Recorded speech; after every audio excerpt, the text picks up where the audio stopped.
शुक्रिया। बहुत शेर पढ़ रहे हो। मिल के पुकारोगे तो लौट आएगा माझी, आप मेरी आवाज में आवाज बना दे। ये खामोश मिजाजी हमें जीने नहीं देगी, इस दौर में जीना है तो आराम बचा दो। आज यहाँ क्या स्वागत, क्या भाषण।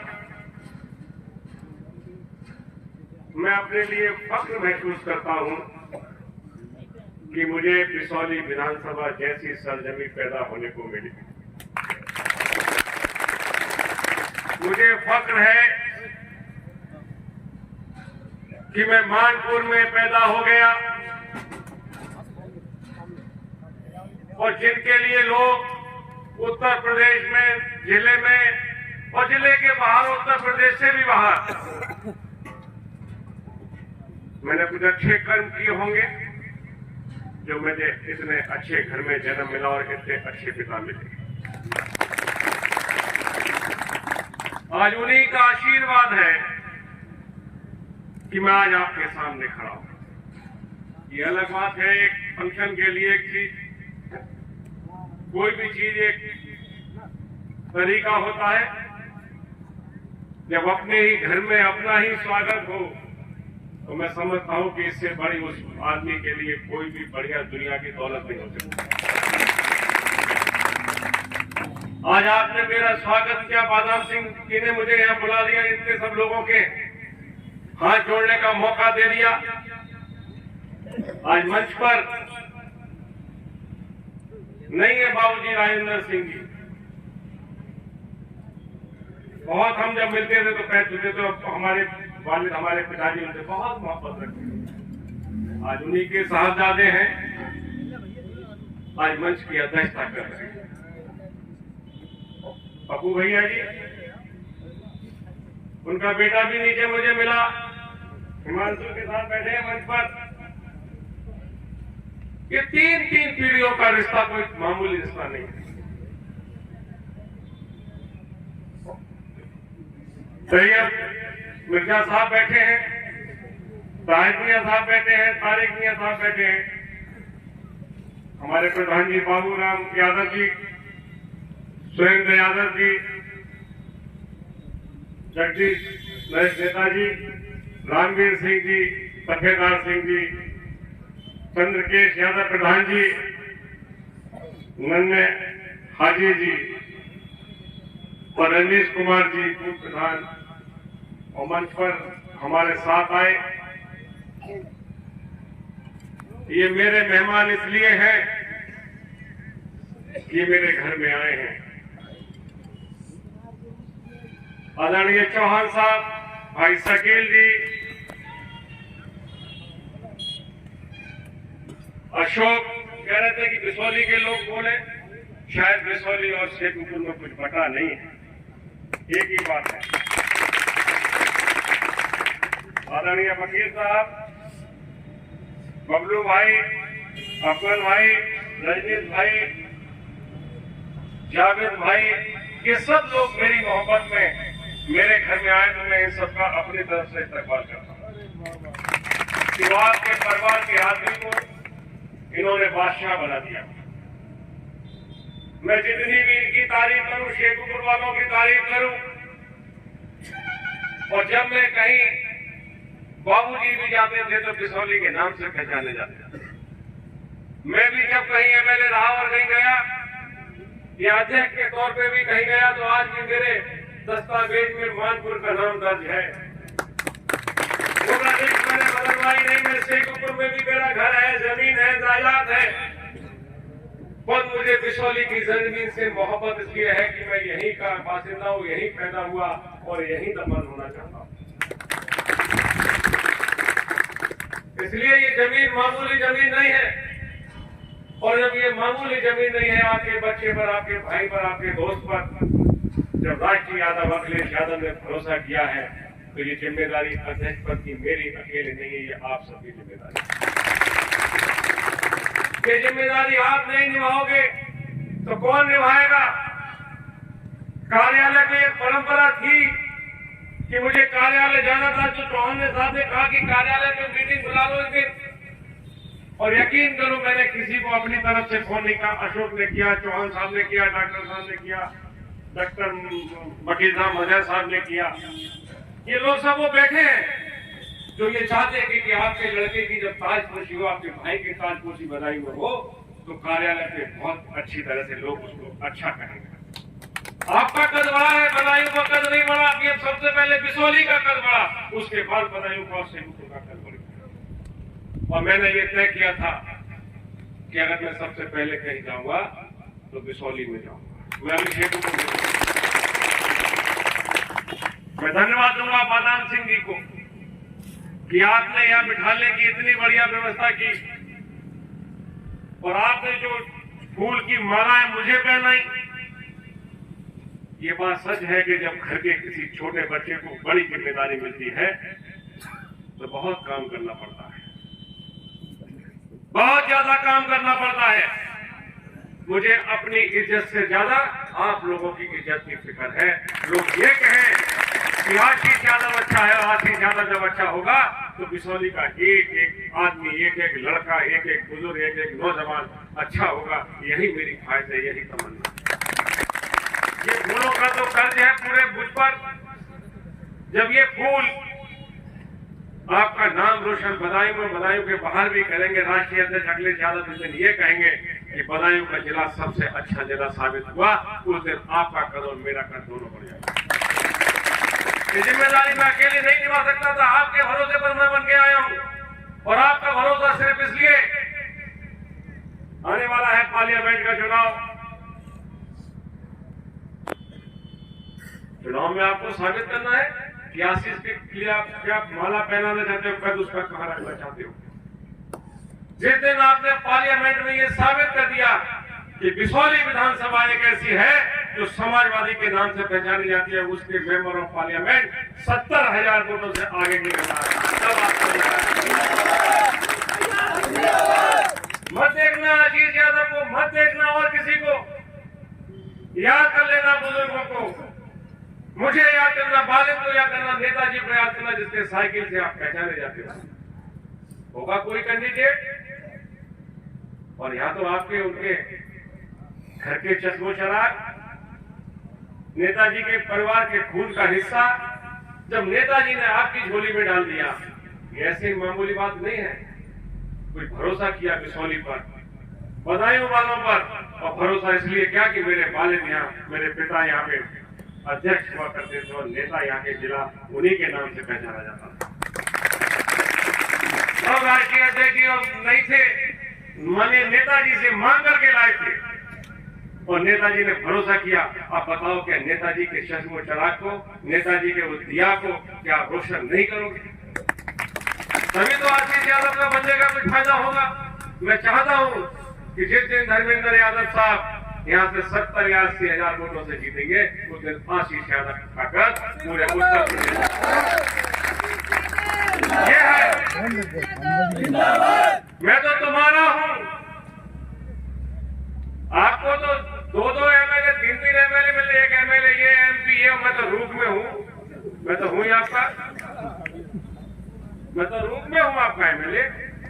जो आपका कद है, आप मुझसे लड़ भी जाओगे तो मेरी औकात ये नहीं, मेरे परिवार की औकात ये नहीं कि मैं आपसे बदतमीजी से पेश आऊं। हाँ, छोटा बच्चा होगा डांट दूंगा। बहुत सारे लोग हैं जो मेरे बुजुर्ग हैं, मैं सबको ऐसा प्रणाम, मैं आपको कैसे नजरअंदाज कर सकता हूं?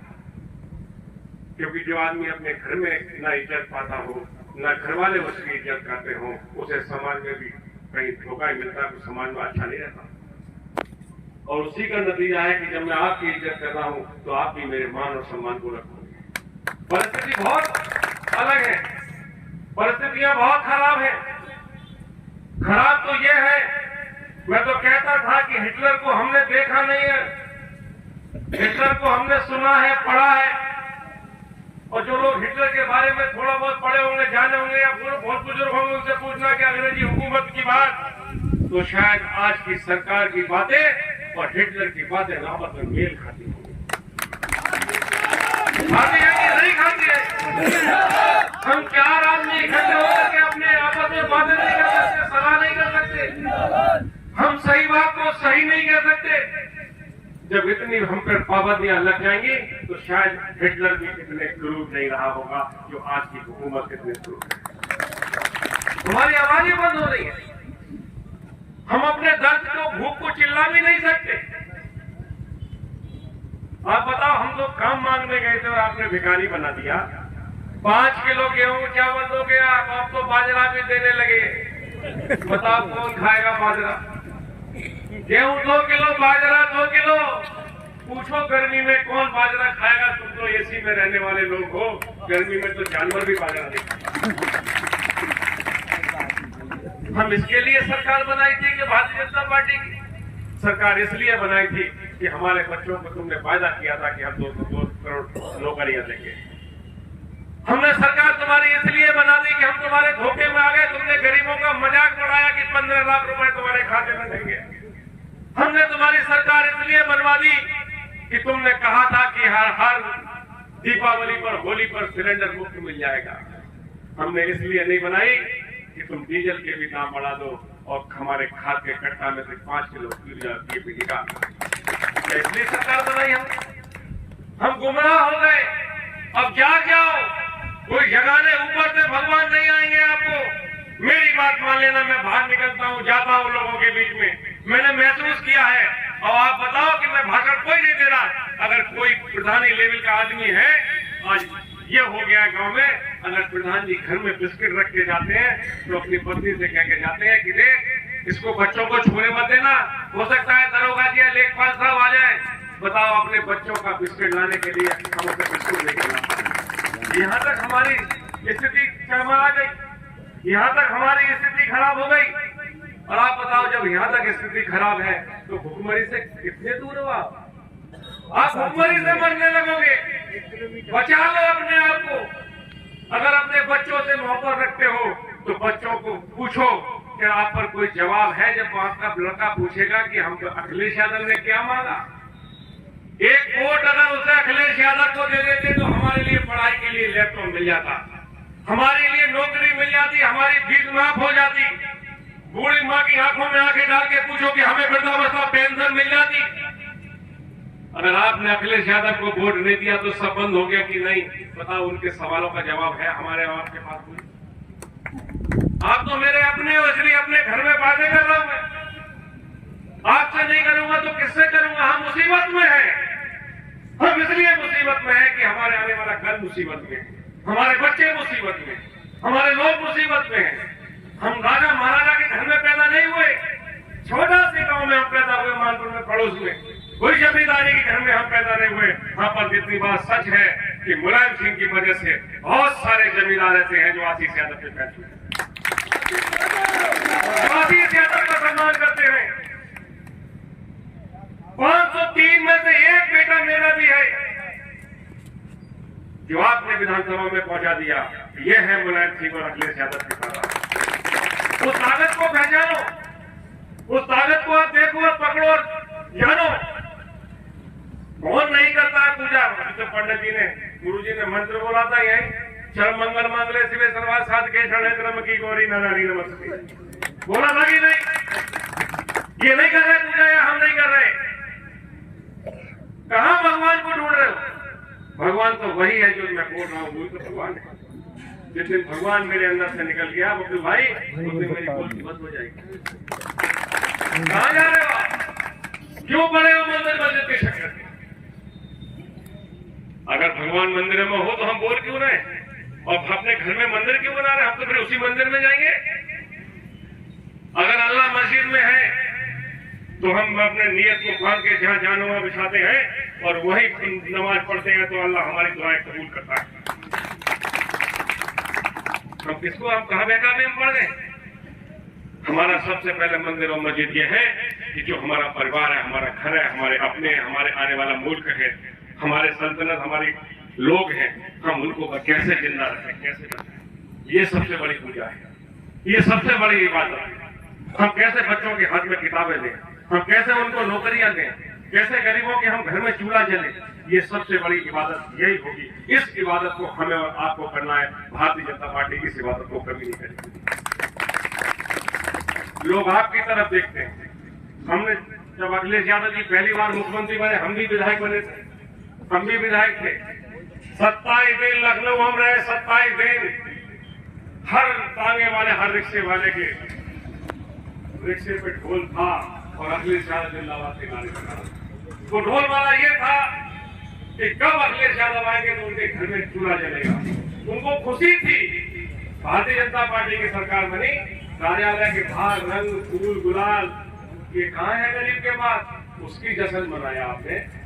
अखिलेश यादव का जश्न रिक्शे वाले ने मनाया और आपका जश्न उन पूंजीपति लोगों ने मनाया जिनको बहुत बहुत पैसे की जरूरत है। ये अंतर है हम अपने और आप में अंतर क्या है? चाहे कोई यहाँ बैठ जाए चाहे वहां बैठ जाए। मैं तो बहुत सारे लोग हैं 80% 90% इनके पैर में सबके ही छूता हूँ। ये तो सब मेरे बुजुर्ग हैं, सब मेरे भाई तुल्य है, पिता तुल्य है, ताऊ तुल्य है, दादा तुल्य है, दोस्त भी है। हम तो यही पढ़े थे, नहीं पढ़ते हमारी गाड़ी में हम नहीं पढ़ते थे त्रिवेणी कॉलेज में। ये तो हमारे सबकी मोहब्बतें हैं। तो आज आप ही के बीच से निकला हूं तो आपकी बातों को मैं कैसे भूल सकता हूं? बस आपकी भी जिम्मेदारी यह है कि इन बातों को अगर आगे बढ़ाना है तो मेरा साथ देना पड़ेगा।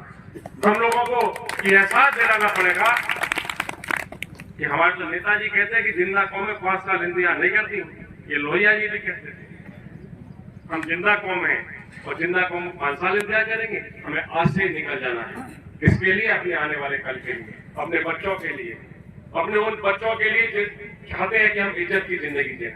हम जिल्लत भरी जिंदगी जी रहे, लाइन लगा रहे हैं छोटे पे 5 किलो, उसमें 2 किलो गेहूं और 2 किलो बाजरा और 1 किलो चावल। बताओ ये रह गया।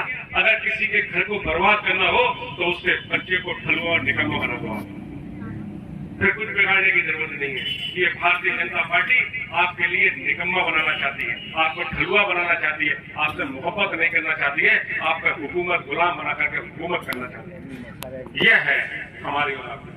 आपको सम्मान चाहिए, आपको इज्जत चाहिए तो 100% आपको हमारी बातों पर अमल करना। मैं कोई भाषण नहीं दे रहा हूँ। मैं आपको क्या भाषण दूंगा? आपने तो मुझे पैदा किया है। यहाँ तो लोग एक जमाने में ये कहते थे कि बदायूं में एक तहसील बिसौली है, यहाँ तो नेता ही ज्यादा पैदा होते हैं। कहावत थी, हम लोगों ने सुना है कि बिसौली तहसील एक ऐसी जगह तो नेता ही पैदा होते हैं। हमें फक्र है कि हम भी बिसौली की सरजमी से उठ करके लखनऊ तक लोग हमारे देश में ये आपकी देन है।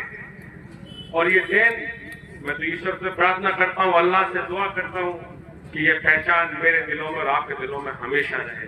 मैं अकेला ही चला था जानवे मंजिल मगर लोग मिलते गए और कारवां बढ़ता गया। मैंने आपका कारवां बढ़ाया, मैंने आपका काफिले को बढ़ाया, मैंने आपकी इज्जत को कभी नीचे नहीं होने दिया। आज मेरे बेटे बैठे हैं यहाँ, ये आपकी शान को बढ़ाएंगे। मेरे पिता भी आपने यही वायदा करके गए, मैंने कभी आपके नाम को धब्बा नहीं लगने दिया है और ना कभी लगने दूं। और ये भागलपुर में भाषण होता कहीं और जगह बोलता तो बहुत लंबे लंबे चौड़े चौड़े में 2-2 दिन 4-4 दिन अखिलेश जी के योजनाएं गिनाता रहता और भारतीय जनता पार्टी की नाकामी गिनाते रहता तो मुझे 2-4 दिन लग जाएंगे।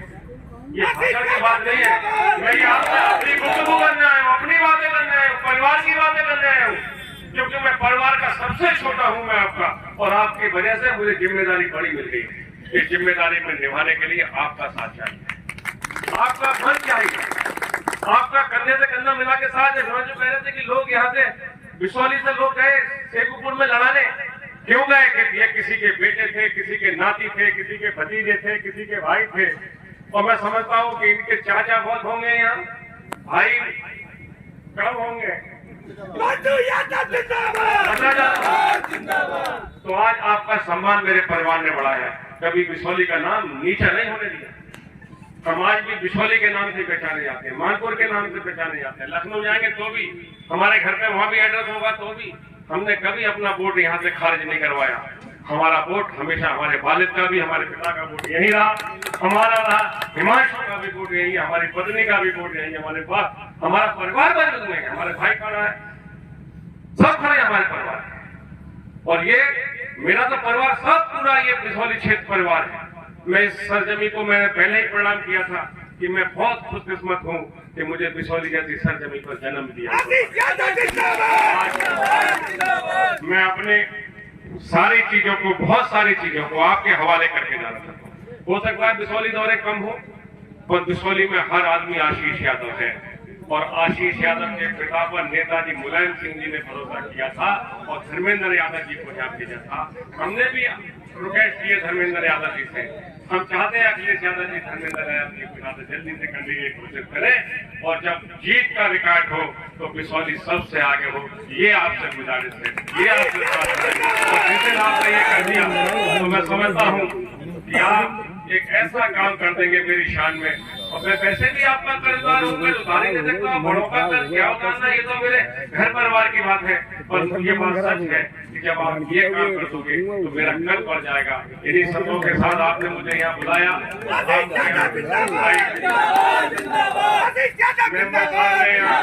इतना अच्छा ये सब, ये हमें तो सब ये आ रहे वहां से मई बसाई से, क्यों मई बसाई से लेकर आए सब लोग लगे रहते हैं। तो ये क्या है? ये सब मेरे परिवार है। यहाँ ना मैं अध्यक्ष हूँ ना नेता हूँ।